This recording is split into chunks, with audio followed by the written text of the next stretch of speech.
If only she knew. That is what they whispered as Chidra lay by the roadside, dust covering her once beautiful clothes. Cars sped past. Some slowed down to record her tears on their phones. Strangers shook their heads in pity. But nobody stopped to help. The city does not help those who fall. It only watches. If only this girl had not despised her mother's poverty, she would not be lying here among strangers, broken and forgotten. But how did a simple village girl end up like this? How did pride turn a daughter's heart to stone? Let us go back to the beginning, to the village where smoke rose from roasted corn, and a mother prayed for her only child. In the quiet village of Umula, life moved slowly. Chidra sat beside her widowed mother every evening, fanning the flames under the roasting corn. The smoke stung her eyes. The heat burned her skin. But what hurt most were the words. Poor Chidra, the villagers would say. Beautiful girl, but her mother has nothing. Every insult pierced her heart like a needle. She scrubbed her clothes harder to remove the smell of smoke, but it clung to her like shame. One evening, as the sun set red over the hills, Chidra made a silent vow. She looked at her mother's worn hands and whispered to herself, "One day, I will never smell this smoke again." Then, from the distance, a sleek black car appeared on the dusty road. It stopped. The door opened. And out stepped Angela. Angela was different now. Her skin glowed. Her hair was silky and long. Gold earrings dangled from her ears, catching the sunlight. She wore a dress that cost more than Momo's corn sales in a month. The villagers gathered around her, amazed.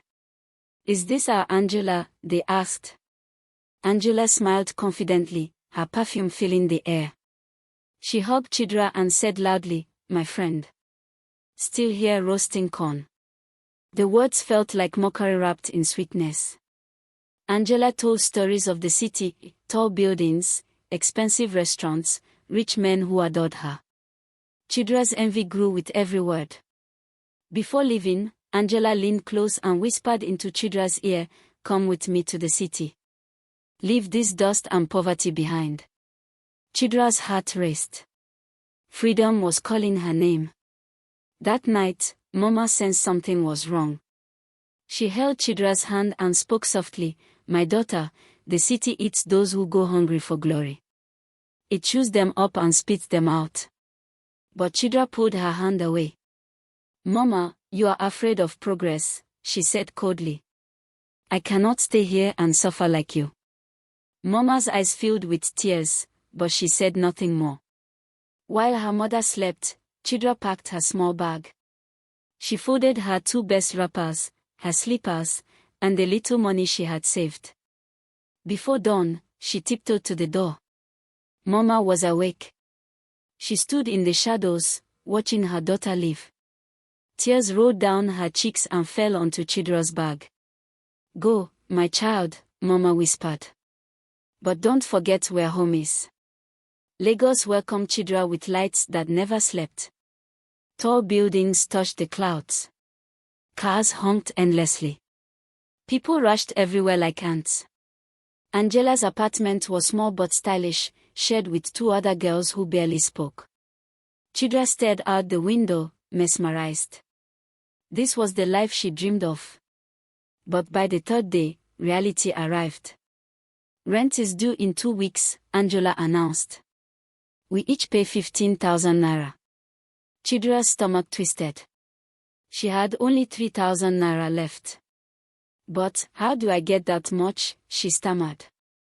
Angela smiled knowingly and pulled out her phone. "Don't worry, darling. I know someone who can help. His name is Mike. He likes pretty girls like you." Chidra's heart pounded with both fear and excitement. Help was coming. Or so she thought. Mike arrived the next evening in a white SUV that gleamed under the streetlights. He was tall, well-dressed, and spoke with the confidence of someone who owned the world. He looked at Chidra and smiled. "So you're the village beauty Angela told me about?" Chidra blushed. He took them to an expensive restaurant where the menu had no prices. Mike ordered food Chidra had never seen before. He complimented her smile, her eyes, her innocence. "You're special," he said, touching her hand gently. "I can make you a star." Chidra felt like she was floating. For the first time, someone made her feel valuable. On the way home, Angela whispered from the back seat, "Just remember, Chidra, queens in the city don't rule. They are rude." But Chidra did not hear. She was already dreaming. Within 2 weeks, Mike rented a small apartment for Chidra. It had a bed, a mirror, and a small kitchen. To Chidra, it was a palace. Mike visited often, bringing gifts, clothes, shoes, perfumes. He took pictures of her and posted them online. "My beautiful woman," he captioned them. Strangers started following her. They called her Goals and the Queen. Chidra's head swelled with pride. She forgot the village. She forgot the smoke. One evening, Mama called. Chidra stared at the phone, her mother's name glowing on the screen. She hesitated, then cut the call. "I'm busy now," she muttered, tossing the phone aside. Mike smiled from across the room. He had been watching. "Good girl," he said. "Your old life is over. You're mine now." Chidra noticed Angela stopped visiting. When she asked Mike, he waved his hand dismissively. "Angela talks too much. Stay away from her. She's jealous of you now." Chidra believed him. After all, Mike had given her everything. Why would he lie? But one afternoon, while cleaning Mike's car, Chidra found something under the passenger seat. It was Angela's necklace, the silver one she always wore. Chidra's hands trembled as she held it. Why was Angela's necklace in Mike's car? She wanted to ask him, but fear stopped her. Instead, she slipped the necklace into her pocket and said nothing. That night, she could not sleep. Questions circled her mind like vultures. But she pushed them away. Mike loved her. That was all that mattered. Or was it? The gifts kept coming, but so did the insults. Mike began mocking the way Chidra spoke. "You sound like a villager," he would say, laughing. "Say it again, properly this time." Chidra started practicing in front of the mirror, changing her accent, her gestures, her walk. She studied how city girls behaved and copied them. Slowly, she stopped sounding like herself. One evening, they went to dinner with Mike's friends. Chidra smiled and laughed at their jokes, even when she did not understand them. On the way home, Mike said something that froze her blood. "You know, Chidra, you're nothing without me." She turned to look at him, but he was staring straight ahead, smiling faintly. She wanted to argue, to defend herself. But deep down, a terrible thought whispered, what if he's right? The first slap came during an argument about money. Chidra had asked Mike for extra cash to send to her mother. He exploded. "Your mother again? That poor woman will drain you." Before she could respond, his hand struck her cheek. The sound echoed in the small room. Chidra stood frozen, her face burning. Mike immediately softened. "Baby, I'm sorry. You just make me so angry sometimes." He pulled out a jewelry box. Inside was a gold bracelet. "Forgive me," he whispered. Chidra's tears dried as she stared at the shining gold. She took it. She stayed. The next morning, a message appeared on her phone. A brand wanted to work with her. But when she checked the contract, Mike's name was on it. "I'm managing you now," he said. "Trust me." Chidra's social media followers grew rapidly. 10,000. 20,000. 50,000. Brands sent products. People recognized her on the streets. She was living the dream she once imagined by the corn stall. But every post was controlled by Mike. Every caption, every smile, every photo angle. You don't understand marketing, he would say. Let me handle it. Chidra felt like a puppet. Beautiful, but empty. One afternoon, a letter arrived from the village. It was from Mama. Chidra held it, feeling its weight. She thought about opening it, reading her mother's words. But then Mike walked in.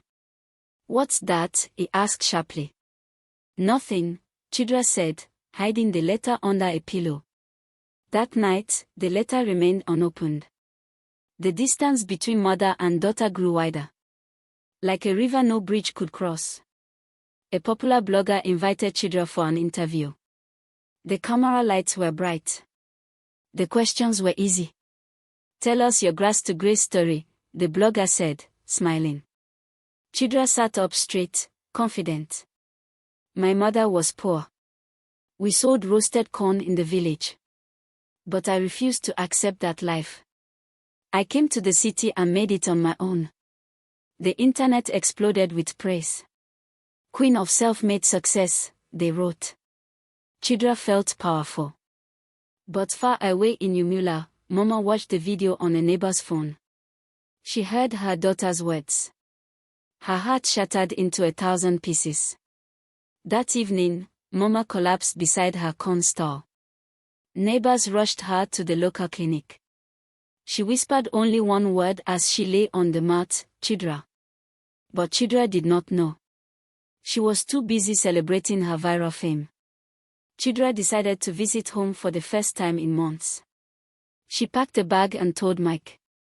His face darkened immediately. Visit?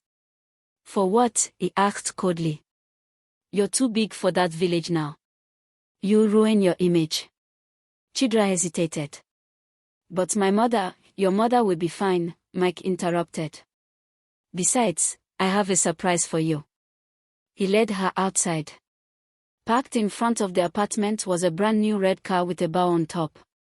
It's yours, Mike said, dangling the keys. Chidra's eyes widened. She forgot about the village. She forgot about Mama. She took the keys and hugged Mike tightly. Thank you, she whispered. He smiled and kissed her forehead. But his eyes were cold. Empty. Like a snake watching a mouse. The visit home never happened. Weeks passed. Then one night, there was a knock on Chidra's door. She opened it cautiously. It was Angela. But this Angela was different. Her face was pale. Her clothes were old. Her hands trembled. Chidra, we need to talk, Angela whispered, glancing around nervously. They sat inside. Angela spoke quickly, her voice shaking. Leave Mike. Please. He uses women. He builds them up, takes everything, then destroys them. Chidra's heart raced. What are you talking about? Angela leaned closer. He did it to me. Now he's doing it to you. He doesn't love you, he owns you. Before Chidra could ask more, Angela stood up suddenly, hearing footsteps outside. I have to go. Just leave him before it's too late. The door slammed. Angela disappeared into the night. Chidra sat alone, confused and terrified.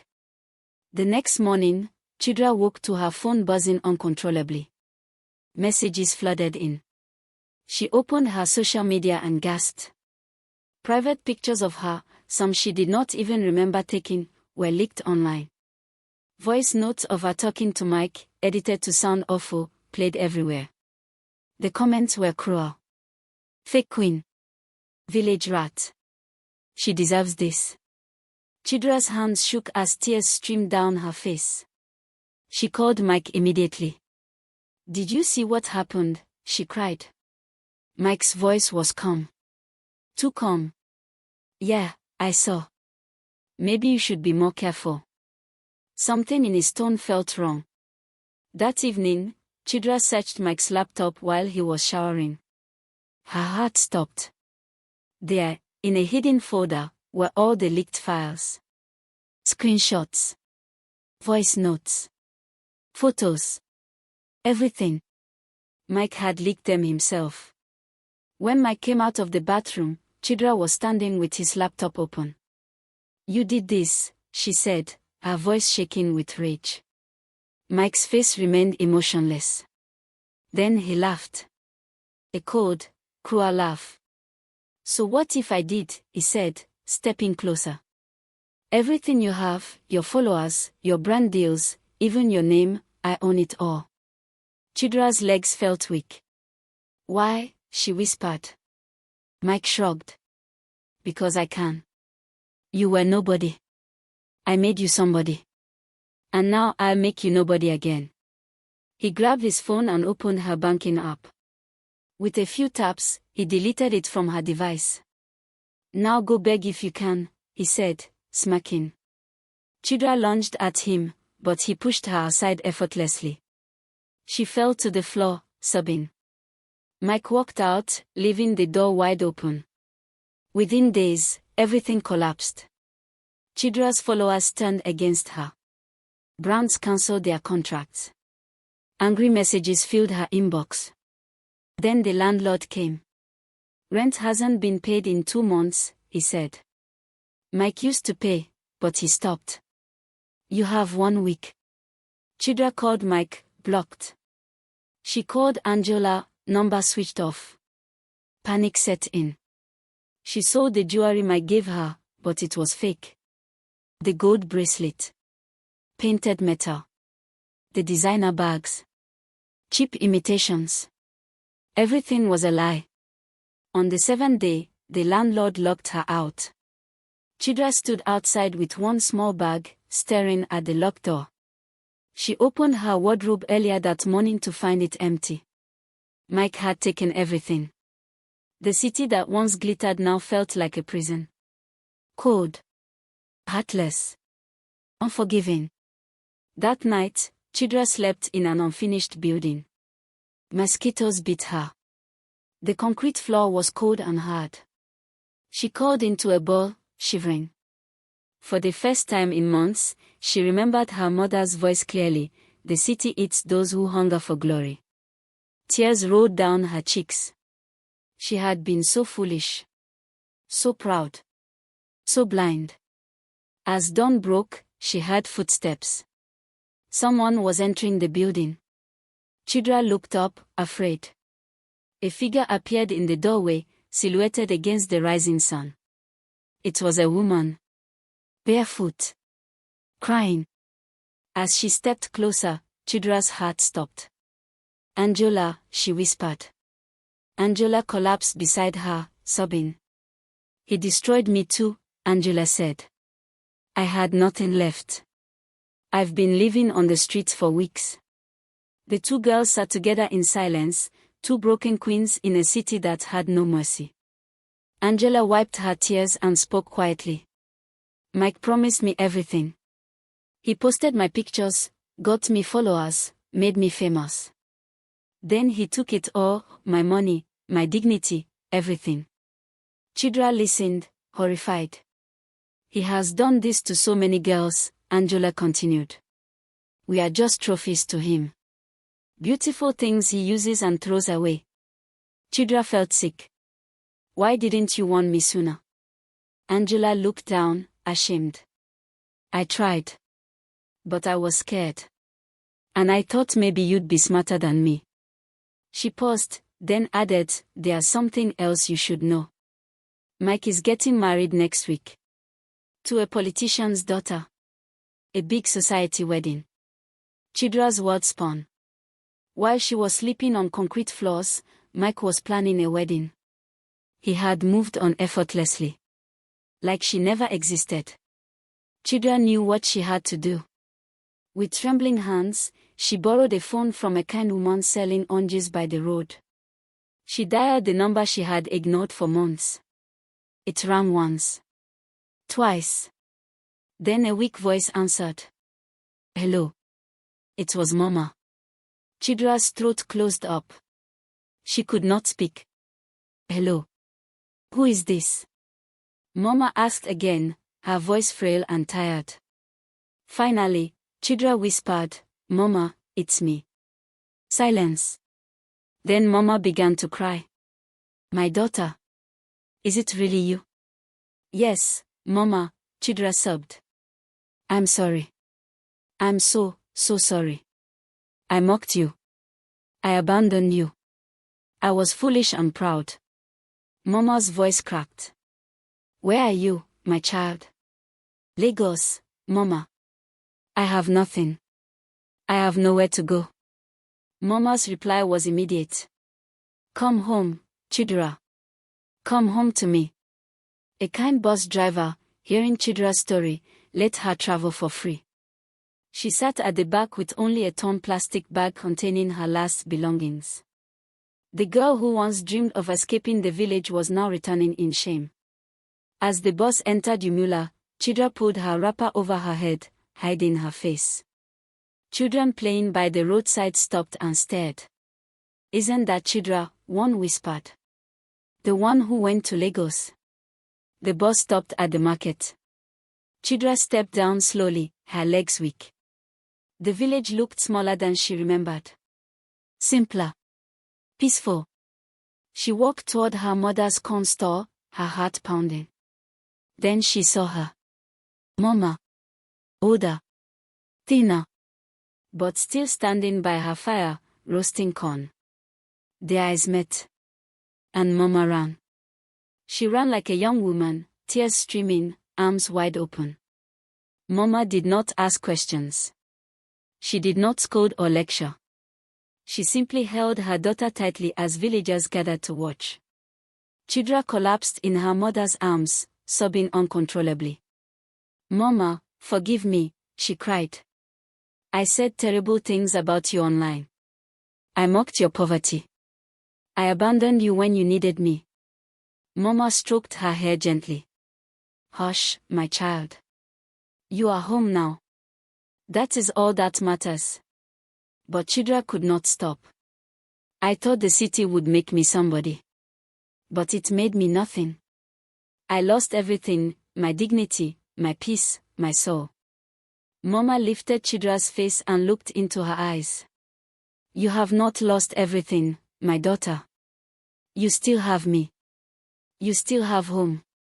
The villagers watched in silence, some with pity, others with judgment. But Mama did not care. Her child had returned. Days turned into weeks. Chidra returned to the life she once despised.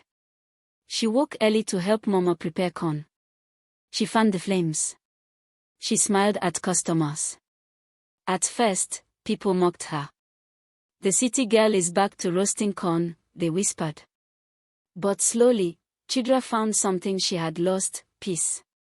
One afternoon, a young girl approached the store. She wore a school uniform and stared at Chidra with admiration. Auntie Chidra, the girl said shyly, I want to go to the city like you. I want to be famous and rich. Chidra's hands paused. She looked at the girl's innocent face and remembered herself years ago. She smiled faintly, but her eyes held deep sadness. My dear, Chidra said softly, if only you knew what the city really cost. The girl did not understand. But one day, maybe she would. News travels, even to small villages. One morning, Mama's neighbor brought a newspaper. Chidra, look at this, she said. The headline read, Popular Lagos socialite Mike arrested for fraud and identity theft. Chidra's hands trembled as she read. Mike's empire had collapsed. He scammed investors, stole money, destroyed lives. Angela had testified against him in court. His politician fiancé had called off the wedding publicly. Everything he built on lies came crashing down. Chidra stared at Mike's photo in the paper. The confident smile was gone. He looked small. Powerless. Human. She felt no joy. No revenge. Only emptiness. She folded the newspaper quietly and handed it back. It's over, she whispered. Mama touched her shoulder. Yes, my child. It's over. Chidra returned to the corn store. Some chapters must close for healing to begin. The story ends where it began. Chidra sits beside her mother's stall as smoke rises into the evening sky. But now, she does not flinch from it. She breathes it in, the smell of home, of survival, of love. A car speeds past, kicking up dust. Chidra does not turn to look. She has learned that not all that glitters brings joy. A child runs by, laughing, holding roasted corn. Chidra smiles. If only she had known that gold fades but peace stays. If only she had known that a mother's love is worth more than a city's lies. If only she had known, she would never have left. Chidra closes her eyes and whispers a prayer of thanks. She is no longer chasing glory. She has found something better. She has found home. If you love this story, please do well to give it a thumbs up, comment and kindly subscribe as we load you with lots of amazing tales at Folktales by Jade.